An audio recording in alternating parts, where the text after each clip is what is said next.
Rebirth of villains perfect story episode 6। जश्न मृत्युंजय की बात को समझने की पूरी कोशिश कर रहा था लेकिन उसे समझ कुछ नहीं आ रहा था।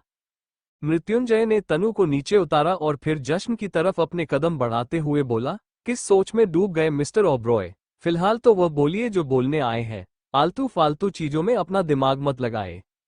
मृत्युंजय के कहने पर जश्न ने फालतू में तनु के बारे में सोचना बंद किया और फिर बोला, तुमने मेरी बीवी का एक्सीडेंट क्यों करवाया मृत्युंजय? उसने क्या बिगाड़ा था तुम्हारा? अब तक मृत्युंजय जश्न के पास आ चुका था और वह जश्न की बात पर हंसा और बोला, तुम्हें क्यों इतनी तकलीफ हो रही है अपनी बीवी के लिए? तुम्हारे लिए तो एक और आ जाएगी। वैसे भी तुम तो हो भी हवस के शिकारी। जश्न ने मृत्युंजय को उंगली दिखाते हुए बोला, जबान संभाल कर बात करो मृत्युंजय अग्निवेश। मेरी बीवी के बारे में अगर तुमने कुछ भी बोला तो मैं बर्दाश्त नहीं करूंगा। मृत्युंजय ने फिर से जश्न की बात का मजाक बनाते हुए कहा, मैंने कहा भी नहीं है कि तुम मेरी बात को बर्दाश्त करो मत करो। That's all up to you mister Oberoi. और वैसे भी तुम्हारी बीवी ने मेरा कुछ भी नहीं बिगड़ा है, लेकिन तुमने मेरा बहुत कुछ बिगड़ने की कोशिश करी है, जिसकी सजा तो मैं तुम्हारी बीवी और परिवार को ही दूंगा, क्योंकि विलेन्स कभी सामने से अपने दुश्मन के ऊपर अटैक नहीं करते, वो उसकी कमजोरी पर ही अटैक करते हैं। और तुम्हारी सबसे बड़ी कमजोरी है तुम्हारी वो प्यारी सी भोली भाली सी बीवी।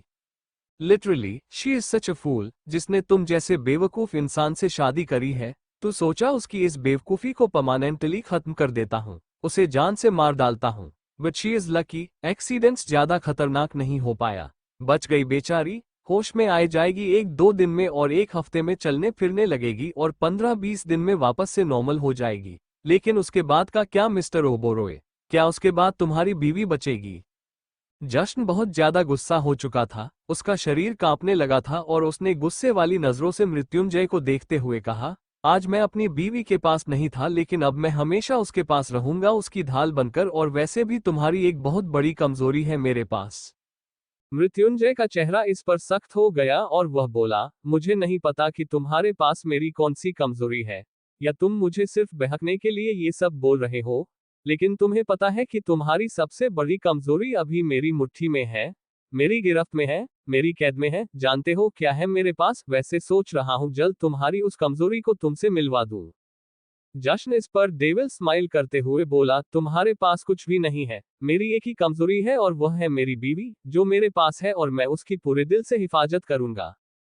मृत्युंजय सुकून से जश्न के तरफ राउंड राउंड घूमते हुए बोला, देखते हैं कब तक तुम अपनी बीवी की हिफाजत करोगे और उसे अपने पास महफूज रखोगे। और वैसे भी जैसे ही तुम्हारी कमजोरी तुम्हारी आंखों के सामने आएगी, तुम अपनी बीवी को खुद अपने जिंदगी से निकाल दोगे। अफसोस ये रह जाएगा कि ना तुम्हारी कमजोरी तुम्हें मिलेगी और ना तुम्हारी तुम्हें बीवी। हर रोग की दवा मिलेगी, पर इश्क एक ऐसा रोग है जो लाइलाज था और लाइलाज रहेगा। वही कमरे में अब तक शिवांगी साड़ी पहनकर तैयार हो चुकी थी और खुद से बड़बड़े जा रही थी। ये इंसान खुद को समझता क्या है, जब देखो अपनी मनमानी चलता रहता है। कहीं इसे पता तो नहीं चल गया कि मैं इससे प्यार करने लगी हूँ? शिवांगी ने अपने बाल बनाए और फिर कमरे से निकलते हुए बोली, इस आदमी ने कहा है कि कोई गेस्ट आया है, नीचे तो जाना ही पड़ेगा। शिवांगी अपनी साड़ी संभालते हुए कमरे से बाहर निकल गई और कॉरिडोर से होते हुए सीढ़ियों के पास आ गई, लेकिन जैसे ही उसमें नीचे का नजारा देखा वह हैरान हो गई। हमारी तकदीर को हम पर रहम नहीं, तकदीर बदले हमारी हमको इतना वहम नहीं। मृत्युंजय और जश्न एक दूसरे के ऊपर गण ताने खड़े थे तो वही तनु रोए जा रही थी और योगिता जी उसे संभाले जा रही थी। मृत्युंजय ने ट्रिगर पर हाथ रखते हुए कहा, क्या सोच रहे हो? फिर से अपनी कोई हीरोगिरी वाली लाइन झाड़नी है? जश्न ने कुछ नहीं कहा और ट्रिगर को दबा दिया, लेकिन मृत्युंजय तुरंत साइड हो गया और गोली का निशान सीधा फ्लावर वास की तरफ लगा। शिवांगी गोली की आवाज चलते ही डर गई और चिल्ला पड़ी। शिवांगी की चिल्लाने की आवाज इतनी तेज थी कि हर किसी की नजर उसके ऊपर चली गई और जैसे ही जश्न ने शिवांगी का चेहरा देखा वह हैरान परेशान हो गया और उसके बाद उसकी नजर तुरंत तन्नू के पास गई। तनु ने जैसे ही शिवांगी को देखा वो तुरंत भागकर शिवांगी की ओर दौड़ी और जाकर उसकी गोद में लिपट गई। शिवांगी ने भी तनु को कसकर अपनी बाहों में पकड़ लिया और ये देखकर मृत्युंजय के चेहरे पर एक डेविल स्माइल आ गई। शिवांगी तनु को लेकर नीचे आए और योगिता जी के पास खड़ी हो गई और डर भरी नजरों से जश्न को देखने लगे तो मृत्युंजय शिवांगी को देखकर कहा, रॉन्ग रैबिट क्वीन, किस इंसान से डर रही हो? यह इंसान डरने के लायक नहीं है। शिवांगी ने इस पर घूरकर मृत्युंजय को देखा और बोली, इस आदमी के हाथ में गन है, इससे डरूं नहीं तो क्या भांगड़ा करूं? ज्यादा बेटर होगा, मृत्युंजय मजाक में कहा और फिर से गन पर अपनी हाथ की पकड़ मजबूत कर ली।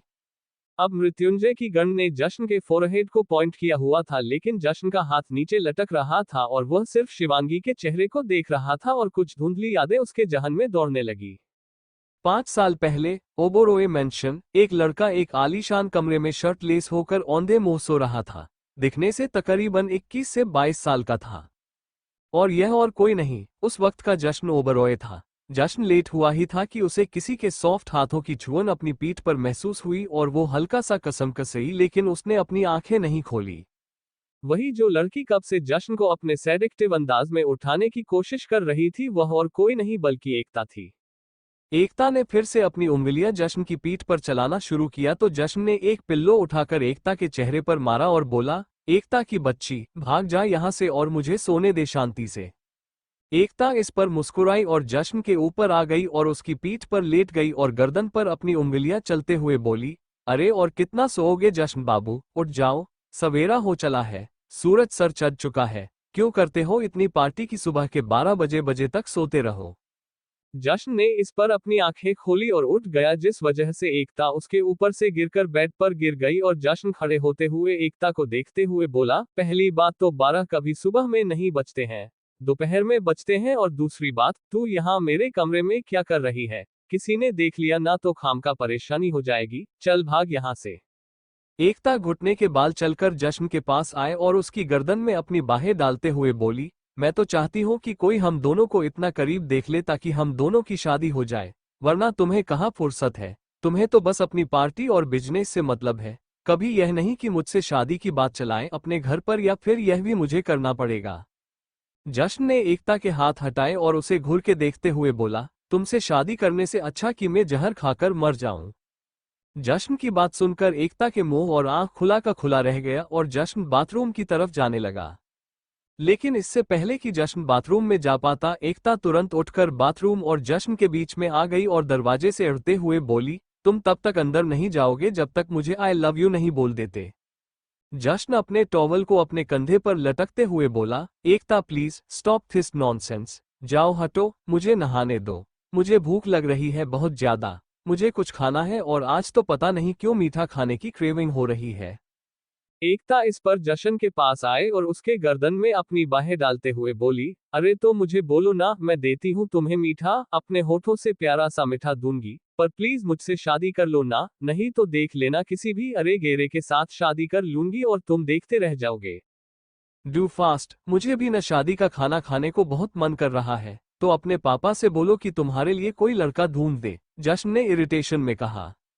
एकता को गुस्सा आ रहा था, जिस वजह से उसने बिना कुछ सोचे समझे जश्न के होठों पर अपने होंठ रख दिए और उसे अजीबो तरीके से किस करने लगी। एकता को किस करना नहीं आता था, इसलिए वो अपनी जीभ को बार बार जश्न के माउथ में इंटर करवाती है और उसके पूरे मुंह में राउंड राउंड घूमर बाहर लेकर आती है। जश्न हैरान हो गया था एकता के किस की वजह से। ये पहली बार था जब एकता ने जश्न को किस किया था और यह इन दोनों का फर्स्ट किस था। धीरे धीरे जश्न भी एकता के उस अजीब किस में खोता गया और उसकी कमर पर अपने हाथ रखकर अपने करीब किया और दीवार से लगा दिया। जब एकता को सांस लेने में तकलीफ हुई तो उसने जश्न के होठों को आजाद किया और शर्माने लगी, क्योंकि अब वो जने के चेहरे को देख नहीं सकती थी। लेकिन जश्न ने एकता का चेहरा अपने हाथों से उठाया और उसके होंठ भी करीब बढ़ाते हुए बोला, नाउ यू हैव टू पे बैड मिस एकता मुखर्जी।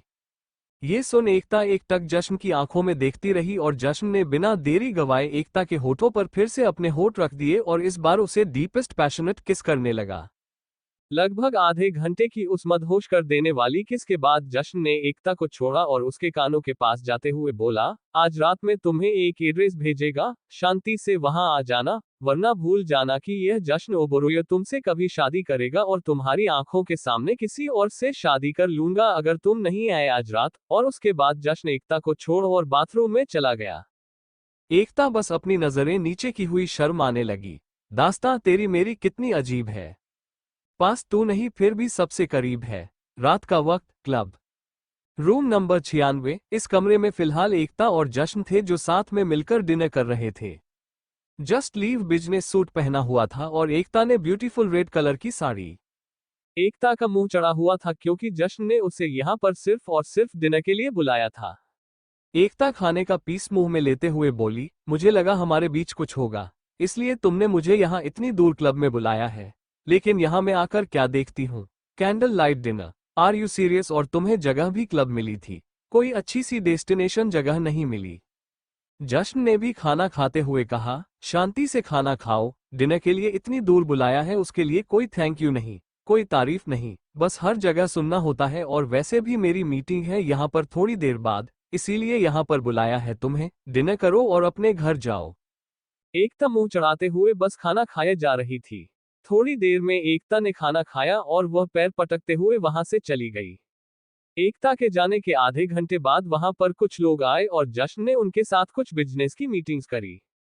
कुछ देर में वह सारे क्लाइंट्स भी वहां से चले गए और उसके जश्न ने अपनी शर्ट के बटन खोलने शुरू किया क्योंकि उसने अपनी क्लाइंट्स के साथ थोड़ी थोड़ी सी ड्रिंक कर ली थी। इस वजह से उसे गर्मी लगने लगी थी और वह शॉर्टलेस होकर सोफे पर बैठ गया और लैपटॉप को अपने लैप पर रख दिया और काम करने लगा। उसे कुछ पल ही हुआ था अपना काम करते हुए कि उसे अपना कमरा का दरवाजा खुलता हुआ नजर आया और उसे एक लड़की की परछाई नजर आई जिसने साड़ी पहन रखी थी। उस लड़की को साड़ी में देखकर जश्न को यकीन हुआ कि वह एकता ही है क्योंकि ऐसे क्लब में कोई भी लड़की साड़ी पहनकर नहीं आएगी, लेकिन जश्न स्पेशली एकता को साड़ी का बोलकर ही लेकर आया था। जश्न थोड़ा गुस्से में खुद से मन में बोला, ये लड़की पिछले 2 घंटे से क्लब में ही है, घर नहीं गई, और उसके बाद खड़ा होकर एकता की तरफ बढ़ने लगा कि तभी उसका पर फिसला और वह गिरने को हुई तो जश्न ने उसे अपनी बाहों में संभाल लिया, पर जश्न को उस लड़की में से शराब की महक आने लगी। जश्न फिर से फ्रस्ट्रेशन में मन में बोला, इस लड़की ने ड्रिंक कर ली, आर शी रियली सीरियस? मुझे हमेशा ड्रिंक करने के लिए मना करती है और खुद इतनी ड्रिंक करती है विच हैज नो लिमिट। कमरे का टेम्परेचर काफी लो था पर उन दोनों जिस्मों का काफी गर्म। जश्न बहुत शिद्दत से उस लड़की को चूमे जा रहा था और प्यार में दो प्रेमी डूबे हुए थे। दोनों की मूवमेंट में कोई रिदम नहीं थी, जैसे उन दोनों का फर्स्ट टाइम हो। सुबह का वक्त, क्लब का वह रूम। जश्न के चेहरे पर जब धूप गिरी तो उसकी आंखें खुली और उसे पिछली रात की मदहोश भरी रात की बातें याद आने लगी। वो मुस्कुराया और अपना सर खुजलाते हुए बोला, really I felt for that झल्ली गर्ल, एकता मेरी जान, कहकर जश्न पलट गया और सामने ऊपर सीलिंग की तरफ देखने लगा। उसके बाद उसने अपनी गर्दन अपनी साइड में घुमाई तो वहां पर एकता नहीं थी, जिसे देखकर वह थोड़ा हैरान हो गया, लेकिन फिर उसने सोचा कि वह वॉशरूम गई होगी। उसने वही लेते हुए उसका इंतजार किया। 15 मिनट बीता, आधा घंटा बीता, पौना घंटा बीता, 1 घंटा बीत गया, लेकिन एकता वॉशरूम से बाहर नहीं आए और जश्न को अब उसकी फिक्र होने लगी। जश्न ने आवाज लगाई, एकता एकता, लेकिन पलट में कोई भी आवाज नहीं आई, कोई भी जवाब नहीं मिला जश्न को। जश्न ने खिड़की से पर्दा हटाया और बाहर की तरफ देखने लगा। तभी उसका मोबाइल रिंग हुआ और उसने उसे उठाया तो उसे पता चला कि एकता घर पर है, जिससे उसके दिल में थोड़ी सी तसल्ली हुई और उसे थोड़ा सा गुस्सा भी आया कि पूरी रात उसके साथ बिताने के बाद वो उसे वहां अकेला छोड़कर अकेली घर के लिए निकल गई। जश्न वॉशरूम गया, नहा धोकर बाहर आया, कपड़े चेंज करे और अपने ऑफिस के लिए निकल गया। आज जश्न का ध्यान काम में नहीं लग रहा था, उसका पूरा ध्यान तो पिछली रात बीती उस हसीन लम्हों में था जो उसने और एकता ने मिलकर गुजारे थे। दिन ऐसे ही बीतते गए और जश्न के अंदर एकता पूरी तरीके से समाती गई। उसे सच में एकता से प्यार होने लगा था और उसने घर पर एकता से शादी करने की बात भी रख दी थी और उसके सारे घर वाले इस बात के लिए रेडी हो गए और उन दोनों की शादी की तैयारी भी शुरू हुई। एंगेजमेंट सेरेमनी, एकता ने नेवी ब्लू कलर का बाबी गाउन पहना हुआ था जिसमें वह बहुत ही ज्यादा खूबसूरत लग रही थी और जश्न ने भी रॉयल ब्लू और ब्लैक कलर की कॉम्बिनेशन का सूट पहना हुआ था जिसमें वो बहुत डैशिंग और हैंडसम लग रहा था। सारे गेस्ट आ चुके थे, ग्रूम और ब्राइड अपनी जगह पर खड़े थे और विक्रम जी ने आगे आकर कहा, so here I am presenting my son Jashn Oberoi and his beautiful lady, और हमारे घर की रौनक मिसेस फ्यूचर एकता जश्न Oberoi. So may have attention please. The ring ceremony is going to start after my countdown. So here we go 1, 2, 3 and do. Vikram ji की 3 बोलते ही एकता और जश्न ने रिंग एक्सचेंज करी और दोनों पूरे तरीके से ना सही लेकिन एक रिश्ते में बंध गए। डांस फ्लो पर सभी डांस कर रहे थे, जश्न और एकता भी एक दूसरे की बाहों में भी डालकर डांस कर रहे थे। जश्न थोड़ा एकता के कानों की तरफ झुका और बोला, थैंक यू सो मच, मुझे ये यकीन दिलाने के लिए कि मैं तुमसे बहुत प्यार करता हूँ and I really meant it. Ekta मुस्कुराई और जश्न की आंखों में आंखें डालते हुए बोली, it's my pleasure, my future husband, but मुझे एक बात समझ में नहीं आ रही है। सिर्फ एक साथ उस क्लब में डिनर करने से तुम्हारे अंदर मेरे लिए प्यार कैसे जाग गया, जबकि तुमने मुझे जाने के लिए बोल दिया था और मैं तुमसे नाराज होकर अपने दोस्त के घर चली गई थी। जश्न को म्यूजिक के शोर की वजह से एकता की सारी बातें ठीक से सुनाई नहीं दी, लेकिन उसने उस बात पर ज्यादा ध्यान देने की जरूरत नहीं की और एकता को कमर से पकड़कर अपने करीब करते हुए बोला, वैसे मैं सोच रहा हूं कि आज रात तुम्हें एक ऐसा सरप्राइज दूं जो मेरे बेडरूम में तुम्हें मिलेगा। और उसके बाद जश्न ने एकता को आई विंक की। एकता जश्न की बात पर शर्माने लगी और उसने जोर से जश्न को धक्का दिया और डांस फ्लो छोड़कर चली गई। सारी रस्में बहुत अच्छे से बीती, लेकिन शादी वाले दिन एक ऐसा झटका जश्न को लगने वाला था जिसकी उसने कभी कल्पना भी नहीं की थी। जश्न का कमरा, जहां एक तरफ एकता को गेस्ट रूम में तैयार किया जा रहा था तो वहीं जश्न अपने आप अपने कमरे में शादी के लिए रेडी हो रहा था। तभी जश्न के कमरे में उसके दो आदमी आए और अपना सर नीचे करके खड़े हो गए। उन दोनों के चेहरे पर घबराहट और पसीना साफ साफ देखा जा सकता था। जश्न ने अपना कॉलर ठीक करते हुए आईने के जरिए उनको देखा और फिर पलटकर देखा और उनकी तरफ चलकर आया और हाथ बांधकर उन दोनों को घूरने लगा।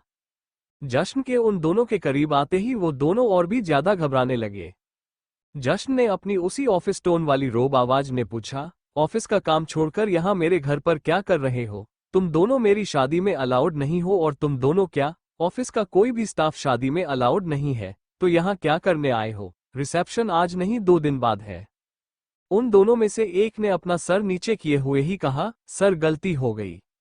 जश्न ने ये सुन ज्यादा रिएक्ट नहीं किया और उस आदमी की कॉलर पकड़ते हुए कहा, तो अपनी गलती मुझे बताने क्यों आए हो डफर? जब तक मैं ऑफिस नहीं आता उस गलती को सुधार नहीं सकते थे, मुझे क्यों बताने आए हो? मैं क्या तुम्हें शाबाशी देने वाला हूं यहाँ पर?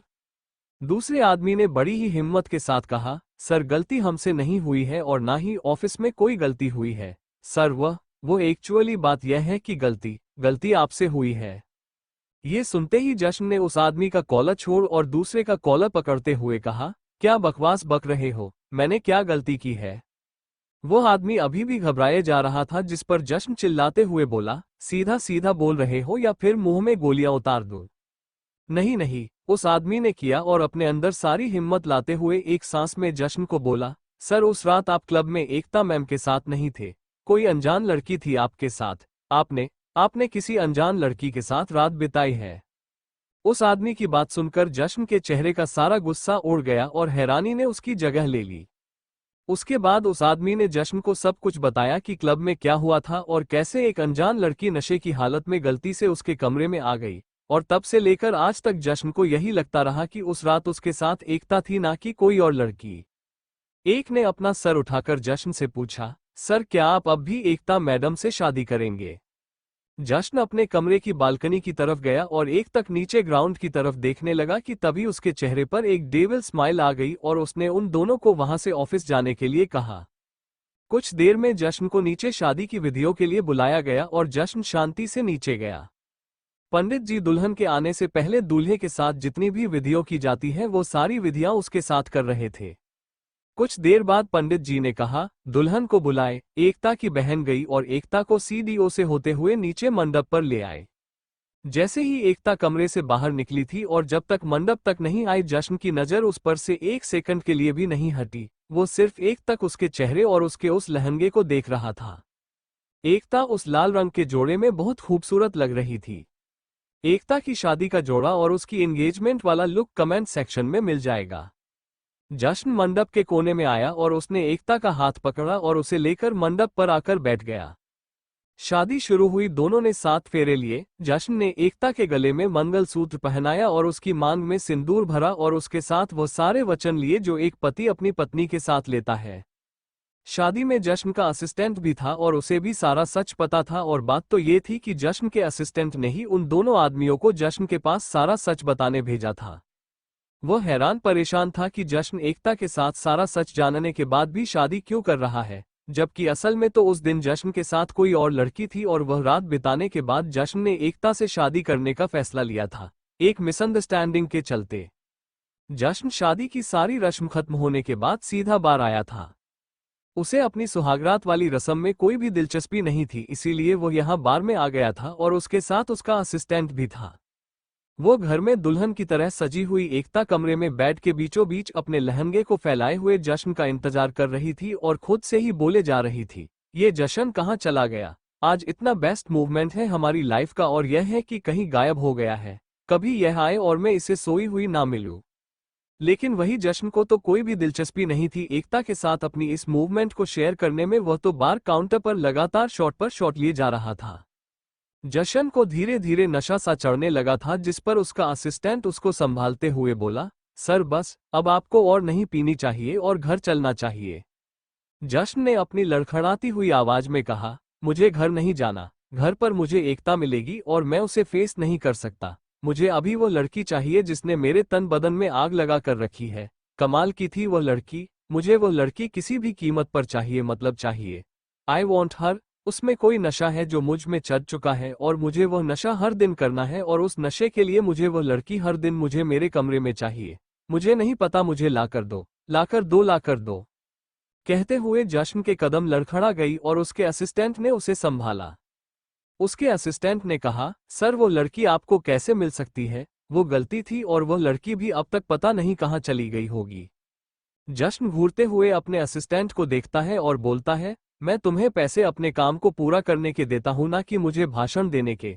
मुझे वो लड़की चाहिए, मतलब चाहिए। मुझे उस लड़की का जुनून चढ़ चुका है। उस लड़की में कुछ था जो तुम नहीं समझ सकते। मैंने जब उसे छुआ था तो मुझे एहसास हुआ था। वो लड़की आग है, आग, और मुझे उस आग से खेलना है। I want to play with her body. I want her to be my mistress. Jashn अब तक बिल्कुल नशे में जा चुका था और वह अपने कदम यूं ही कहीं भी लेकर जा रहा था, जिस पर उसके असिस्टेंट ने उसे पकड़ते हुए कहा, सर मैं आपको वह लड़की लाकर नहीं दे सकता अगर मुझे वह मिल भी जाए तो, क्योंकि आपकी शादी हो चुकी है और आप एक मिस्ट्रेस को अपने साथ नहीं रख सकते। जश्न को गुस्सा आ गया और उसने जोर से अपने असिस्टेंट को धक्का दिया, जिससे वह डांस फ्लोर पर जाकर गिर गया जहां पर पहले से काफी सारी लड़कियां डांस कर रही थी। उस डांस फ्लोर पर एक और लड़की थी जिसने व्हाइट कलर की रिवीलिंग साड़ी पहन रखी थी और जैसे ही जश्न की नजर उस साड़ी वाली लड़की पर गई, उसके तन बदन में हाथ से दौड़ गई।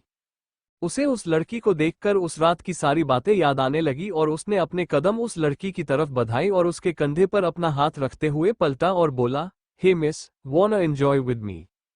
वो लड़की जश्न की बात पर पलटी और गौर से जश्न के चेहरे को देखने लगी। उस लड़की ने जश्न का हाथ अपने कंधे से हटाया और दूसरी तरफ जाने लगी तो जश्न वहां भी आ गया। तो उस लड़की ने जश्न को गुस्सा करते हुए कहा, what is your problem man? मेरे पीछे पीछे क्यों आ रहे हो? जशन ने अपनी नशीली आवाज में उस लड़की से कहा, वॉन्ना spend a night with me. जैसे ही उस लड़की ने जश्न की यह बात सुनी, उसे गुस्सा आ गया और उसने जश्न को पीछे धक्का देते हुए कहा, हाउ डेयर यू? तुम्हारी हिम्मत कैसे हुई मेरे से ऐसी बात करने की? तुम्हारे साथ एक रात क्या, मैं तुम्हारे साथ एक घंटा भी नहीं बिताने वाली, समझे? नशेड़ी कहीं का। और उसके बाद वो लड़की फिर से अपने दोस्तों के पास डांस फ्लोर पर चली गई। लेकिन यह शायद इस लड़की बहुत बड़ी गलती होने वाली थी। जश्न उठा और उस लड़की के पास गया और सबके सामने उस लड़की को अपने कंधे पर उठा लिया और वहां के एक प्राइवेट रूम की तरफ बढ़ गया। वो लड़की जश्न के कंधे पर मारे जा रही थी और सबसे बोल रही थी कि उसे बचाए, लेकिन किसी के अंदर हिम्मत नहीं थी कि वो जश्न ओबरॉय से पंगा ले सके। जशन उस लड़की को रूम के अंदर लेकर आया और गेट को लॉक किया और उस लड़की के बदन से उसकी साड़ी को एक झटके में खींचकर अलग किया। उस लड़की का ब्लाउज काफी हद तक रिवीलिंग था, जिससे वह अपनी चेस्ट को अपने दोनों हाथों से करने की कोशिश करने लगी और पीछे कदम लेते हुए बोली, सॉरी, मुझे तुमसे ऐसे नहीं बोलना चाहिए था, पर प्लीज मुझे जाने दो। प्लीज मेरे साथ कुछ मत करना, प्लीज प्लीज प्लीज कुछ ऐसा मत करना। मेरी एंगेजमेंट हो चुकी है। प्लीज वो लड़का मुझे छोड़कर चला जाएगा ऐसे। प्लीज बहुत मुश्किल से मेरे फादर ने मेरी एंगेजमेंट करवाई है। प्लीज मेरे साथ ऐसा कुछ मत करना प्लीज। वो लड़की अपने कदम पीछे लेते हुए दीवार सट गई और जश्न उस लड़की के बेहद करीब आ गए। जश्न की आंखों में इस वक्त हवस साफ साफ देखी जा सकती थी, साफ साफ महसूस कर सकती थी वो लड़की के जश्न ने अगर उसे एक बार छुआ तो वह उसे बिना इंटिमेसी के नहीं छोड़ेगा। प्लीज, वो लड़की फिर से बोलने की कोशिश करती, लेकिन इससे पहले ही जश्न ने उसके होठों पर अपने होंठ रख दिए और अपने हाथ से उसके ब्लाउज और पेटीकोट को अलग किया और जश्न अब उस पर हावी होने लगा। पूरे कमरे में उस लड़की के चिल्लाने की, चीखने की आवाज से गूंजने लगी, लेकिन किसी के अंदर हिम्मत नहीं थी कि अंदर जाकर जश्न को रोक दिया जाए। और जश्न था कि उस लड़की का आरपे किया जा रहा था। सुबह होने पर उसे लड़की की हालत बहुत ज्यादा कमजोर हो चुकी थी। उस लड़की ने बहुत मुश्किल से अपने कपड़े वापस पहने और जैसे ही वहां से जाने को हुई तो जश्न ने उसे रोका और अपने असिस्टेंट को बोलकर उस लड़की को रेड लाइट एरिया में भिजवा दिया। वो लड़की यह सुनकर जश्न के पैरों पर आकर गिर गई और गिड़गिड़ाए, सॉरी, प्लीज मुझे रेड लाइट एरिया पर मत भेजो, प्लीज मैं किसी को कुछ नहीं बताऊंगी, प्लीज मुझे वहां मत भेजो। लेकिन जश्न ने सुना नहीं और उसने उसके बाल को कस के पकड़ा और उठाते हुए बोला, लेकिन अगर गलती से भी तेरी चोंच खुल गई और मेरी बीवी तक ये बात पहुंच गई कि मैं तेरे साथ सोया हूं तो इसीलिए तू रेड लाइट एरिया पर ही जाएगी। और तू इतनी खूबसूरत है, तेरा बदन इतना खूबसूरत है, तेरे ये बदन हर आदमी को मिलना चाहिए। जश्न के असिस्टेंट ने उस लड़की को उठाया और जबरदस्ती कर में ले जाकर उसे रेड लाइट एरिया की तरफ ले गया। एक रात ने एक बात ने उसे लड़की की पूरी जिंदगी को तबाह कर दिया और बन गई हिस्सा वेश्याओं की जिंदगी का। एक महीने बाद खबर आई थी कि उस लड़की ने आत्महत्या कर ली क्योंकि वह आदमियों को बर्दाश्त नहीं कर पा रही थी। लेकिन जश्न को इस खबर से कोई भी फर्क नहीं पड़ता था। वह तो अब हर दिन बार जाता और जब भी उसे कोई साड़ी वाली लड़की दिखती तो वह उसके साथ यही सब करता और सेटिस्फेक्शन लेता कि यह लड़की कहीं वह तो नहीं जो उस रात उसके साथ थी। लेकिन आज तक उसे वह लड़की नहीं मिली और हर लड़की या तो जश्न के सामने अपना दम तोड़ देती या रेड लाइट एरिया पहुंच जाती है। बैककोट बैककोट बैककोट बैककोट बैककोट बैककोट बैककोट बैककोट प्रेजेंट टाइम। जश्न बहुत तेजी से अपनी गाड़ी चलाई जा रहा था और उसके दिमाग में 5 साल पुरानी यह सारी बातें आ रही थी। उसे याद आया कि कुछ दिन पहले उसके असिस्टेंट ने उसे एक लड़की की कुछ डिटेल्स भेजी थी और वह लड़की वही थी जिसके साथ उसने गलती से वन नाइट स्टैंड किया था और उस लड़की की तस्वीर और शिवांगी की फोटो आपस में मैच होती है। जश्न का ये देखकर सर घूम गया, लेकिन उसके होश तब उड़ गए जब उसने 5 साल की तनु को देखा जो शिवांगी को मां बुला रही थी। क्योंकि उस डिटेल बुक में ये भी लिखा था कि उस वन नाइट स्टैंड के बाद वह लड़की प्रेग्नेंट हो चुकी थी और उस लड़की ने एबॉर्शन नहीं करवाया था बल्कि उस बच्चों को जन्म भी दिया था। साफ साफ क्लियर था कि उस रात जश्न के साथ शिवांगी थी और तनु जश्न की बेटी है। सुबह का वक्त, द फायर विला, शिवांगी शांति से बेड पर सो रही थी और मृत्युंजय वॉशरूम में नहा रहा था। शिवांगी ने करवट बदली और जब अपने पास उसने मृत्युंजय को नहीं देखा तो एकदम से उठ गई और बोली, यह आदमी कहाँ चला गया, रोज तो यही सोता है। तभी उसे वॉशरूम से पानी गिरने की आवाज आए और उसने घड़ी की तरफ नजर घुमाई जिसमें सुबह के 9:30 बज रहे थे। टाइम देखकर शिवांगी का मुंह और आंख दोनों खुलकर बड़े हो गया और वह बेड पर खड़े होते हुए चिल्लाई, क्या 9:30 बज गए? हे राम, मैं खुद सो रही हूँ, मेरी औलाद तो क्या ही उठी होगी। और फिर तुरंत बेड से नीचे उतरकर तनु के कमरे में गई जहां पर तनु आराम से फेलकर सो रही थी। शिवांगी अपने बाल समेटी हुए बोली, जानती थी मेरी औलाद कभी टाइम पर उठ ही नहीं सकती, इसको ना जल्दी से जल्दी स्कूल में भेजना पड़ेगा, तभी उठेगी यह टाइम पर, वरना अपनी माँ की तरह आलसी हो जाएगी। और फिर तनु के बेड के पास गई और उसे उठाया, तनु उठो, तनु, तनु उठो। तनु ने उबासी लेते हुए धीरे से अपनी आंखें खोली और जैसे ही उसकी नजर शिवांगी के चेहरे के ऊपर गई उसने कंबल अपने मुंह पर ले लिया और बोली, नो मम्मा, मुझे सोने दो। शिवांगी ये देखकर हैरान हो गई और उसने तनु के ऊपर से ब्लैंकेट हटाते हुए बोला, ए मेरी कुंभकर्ण की औलाद उठ, 9:30 बज गए हैं, चलो उठो। तनु फाइनली अपनी आंखें मलते हुए उबासी लेते हुए उठकर बैठ गई और शिवांगी की मेसी कंडीशन देखते हुए बोली, आप खुद तो नहा लो पहले, उसके बाद मुझे उठाना। और फिर से तनु बेड पर लेट गई। शिवांगी इस पर कुछ नहीं बोली और फिर से अपने कमरे में चली गई जहां पर मृत्युंजय नहाकर बाहर आ चुका था और शिवांगी टॉवल लेकर तुरंत वॉशरूम के अंदर चली गई। 15 मिनट बाद शिवांगी बाथरोब पहनकर बाहर आई तो देखा मृत्युंजय कमरे में नहीं था और उसकी साड़ी ऑलरेडी कमरे में थी। शिवांगी ने साड़ी को देखकर कहा, ये साड़ी कब बाहर आई, मैं तो क्लोजेट में गई ही नहीं। शिवांगी ने ज्यादा नहीं सोचा और उसने कमरे में ही चेंज करने का डिसाइड किया। शिवांगी ने पहले जाकर रूम का दरवाजा हल्का सा बंद किया पर उस पर कुंडी नहीं लगाई क्योंकि उसे पता था कि कोई भी अंदर नहीं आएगा। शिवांगी ने अपने बाथरोब की नोट खोली और उसे उतर ही था कि पीछे से आकर किसने उसके पेट पर अपने हाथ रखे। ये हरकत इतनी अचानक से हुई थी कि शिवांगी की चीख निकल गई। पीछे से मृत्युंजय ने शिवांगी को पकड़ा था और उसने उसके चिल्लाने पर तुरंत उसके मुंह पर हाथ रखा और उसके कानों के पास जाते हुए बोला, तुम रैबिट क्वीन नहीं हो, तुम डोंकी क्वीन हो, 1 नंबर की गधी हो गधी। जब शिवांगी के कानों पर मृत्युंजय की आवाज पड़ी तो उसे एक राहत मिली, लेकिन जब उसने अपने लिए गधी सुना तो उसकी आंखें बड़ी हो गई और वह तुरंत पलटी और मृत्युंजय के सीने पर मरते हुए बोले, हाउ डेयर यू, तुम्हारी हिम्मत कैसे हुई मुझे गधी बोलने की? मैं तुम्हें किस एंगल से गधी लगती हूँ और मैंने कौन से गधे वाले कम करे?